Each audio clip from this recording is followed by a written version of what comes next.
వీడియోనైతే ఎండ్ వరకు చూడండి, నచ్చితేనే లైక్ చేయండి. ఆనెస్ట్గా చెప్తున్న తమ్ముళ్ళు, ఈసారి ముందే మెంటల్ మాస్గా మ్యానుఫ్యాక్చరింగ్ చేసుకున్న ఆరెంజ్ క్యాప్ జోలికి వస్తే మాత్రం మూసులే ముంచుతా. పోయినా సరే 180 రన్స్ డిఫరెన్స్ తోనే ఆరెంజ్ క్యాప్ విరాట్ బాయ్కి పోయింది. కానీ ఈసారి సినిమా వేరే ఉంటది. మా కాన్వే బాబాయ్ కూడా ట్రై చేస్తారట ఆరెంజ్ క్యాప్ కోసం. ట్రై ఏమున్నది గాయకుడు, ట్రై ఎవరైనా చేస్తారు. అయినా రేసులుండి గెలిచిలా లేదా అనేది చూసుకోవాలి.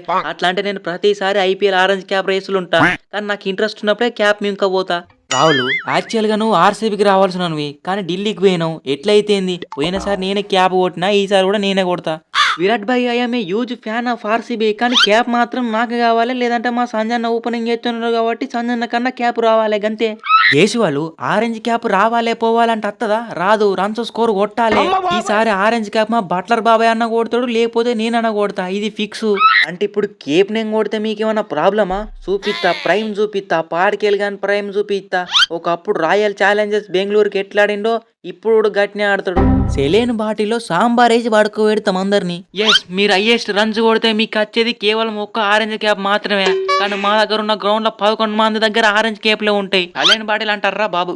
ఎవరైతే తగ్గేది లేదు. కప్పు మనదే, కేప్ మనదే. ఎందువే షేకు, విజయహజారి ట్రాఫీ వన్డేని T20 లెక్కలు ఆడుతున్నావు. ఇషాన్ భాయ్, అది ODI కాబట్టి T10 లెక్కలా అన్న. ఇక T20 అయింది అనుకో, T10 అవుటా రైటా దావిడి దివిడే. నీ ఇండియన్ ప్రీమియర్ లీగ్ లా ఇండియన్ ప్లేయర్ కాకుండా నేనే 3 సార్లు ఆరెంజ్ క్యాప్ కొట్టినా. ఇప్పుడు నన్నే ఆన్సోల్డ్ చేసి మింగిర్రు. వార్నర్ భాయ్, మనం ఫారెన్ ప్లేయర్స్ కాబట్టి మన అందరం ఒకటే. ఈసారి క్యాప్ నేను కొడుతున్నా, తర్వాత ట్రాఫీ సంగతి మా రోహిత్ భాయ్ చూసుకుంటాడు. అంటే what is this bro? Gambhir భాయ్ పుణ్యమా అని బౌలర్ ని బ్యాట్స్మన్ చేసిండు. ఈసారి కూడా ఓపెనింగ్ చేసేది నేనే. కానీ మన కెప్టెన్ ఎవరువే? కెప్టెన్సీ ఎవరు చేస్తారువే కరెక్ట్ గా? రే నరేను, మన టీం కెప్టెన్ నేనే. మనం సాంబార్ బాటిల్లో సోడా వేసి కొడదాం. నువ్వైతే అటు పర్పుల్ క్యాప్ ఇటు ఆరెంజ్ క్యాప్ రెండు కొట్టాలి. మీరు మాత్రం డైరీ ఫామ్ పెడతారా? ఏందరా అనే భయ్, మీరు పీకేది పంత వచ్చిందంటే పిస్సా చేస్తాడు. అయినా పోయినసారి మా నికోలస్ పూరన్ తమ్ముడు 14 మ్యాచ్లలో 499 రన్స్ కొట్టిండు. 62.37 యావరేజ్. కథ మొత్తం వేరే ఉంటది. ఎస్, సినిమా ఖతర్నాక్ ఉంటది ఈసారి.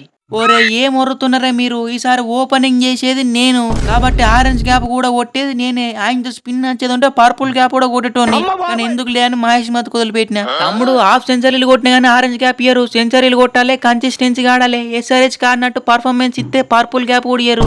ఏదైతే ఏంది, టీంల నుండి బయటికి నువ్వకపోతే చాలు. If you know Pooran by 62 average తో ఆడిండేమో, ఆయన చూసుకుంటాడు తీయే. మరి నేనెందుకు ఇక నెంబర్ 4 బ్యాటింగ్ వచ్చి ఆరెంజ్ క్యాప్ రేస్ నుండి థర్డ్ పొజిషన్ నుండి 573 రన్స్ కొట్టి 52 యావరేజ్ మెయింటైన్ చేసినా గానీ పోయినసారి క్యాప్ రాలే, కప్ రాలే. But in the season I want cap or cup. మీరే అట్లా అంటే మా స్టబ్స్ తమ్ముడు కూడా 50 యావరేజ్ తో ఆడిండు. అది కూడా ఎక్కడో 4-5 వికెట్లు పడ్డ వాళ్ళు వచ్చి బ్యాటింగ్ చేసిండు. ఒర్రుతున్నామా మేము? అన్న, మీరు బాత్రూమ్ లో ఉన్న సింహాన్ని నిద్ర లేపుతున్నారే, జాగ్రత్త. బాత్రూమ్ లో సింహం ఎందుకు ఉంటది పరాంగు తమ్ముడు? బాత్రూమ్ లో పరాంగే ఉంటాడు. అన్న, పరాంగ్ కాదే, రియన్ పరాగ్. ఏదో ఒకటి పాన్ పరాగ్ తమ్మి. అసలు ఏంది నీకు గోలే, నాకు అర్థమైతలేదు గాని. అరే కప్ అన్నా క్యాప్ అన్నా కావాలంటున్నానే. ఏంది పరాంగ్ తమ్ముడు? మా టీంని విసికేసి మీరు ఫైనల్ పోయి మా దగ్గర ఉన్న క్యాపులు కప్పులు అన్ని తీసుకుపోతారా? మ్యాక్స్వెల్ అన్న తెలుసా నీకు? పెద్ద పులి. మ్యాక్స్వెల్ అన్న పెద్ద పులి. అన్నకి బాలెంగే అన్న అంటే ఒక్కొక్కరు వాన్కేటోళ్ళు గజ్జ. ఏమంటావు మ్యాక్స్వెల్ అన్న? అయ్యరు అయిపోయి కళ్ళు మూసుకొని ఇట్నో కట్టు కొడుతు గాని. అందరూ పెద్ద పూలలే ఉన్నారు. ఈసారి కప్పు మనదే, ఆరెంజ్ క్యాప్ మనదే, పర్పుల్ క్యాప్ కూడా మనదే. 5 ఆస్ట్రేలియన్స్ ఉంటే పెద్ద పూలు అయిపోతారా తమ్ముడు? ప్రభు సిమ్రాను ఒక్కసారి మా RCBలకు రమ్మను. పెద్ద పూలో పిల్లనో తెలుస్తుంది. అయినా క్యాప్ లో ఓని కావాలి తమ్ముడు. అట్లనే పెద్ద పుల్లిలాగా ఒక సీజన్ మొత్తం ఒక్కనే టీం ని ఫైనల్ దాకా గుంజుకుపోయినా. తర్వాత SRH రిలీజ్ చేసిర్రు. ఇప్పుడు అన్సోల్డ్ కూడా చేసిర్రు. అయినా మీరైనా తీసుకోవాల్సింది కదా విరాట్.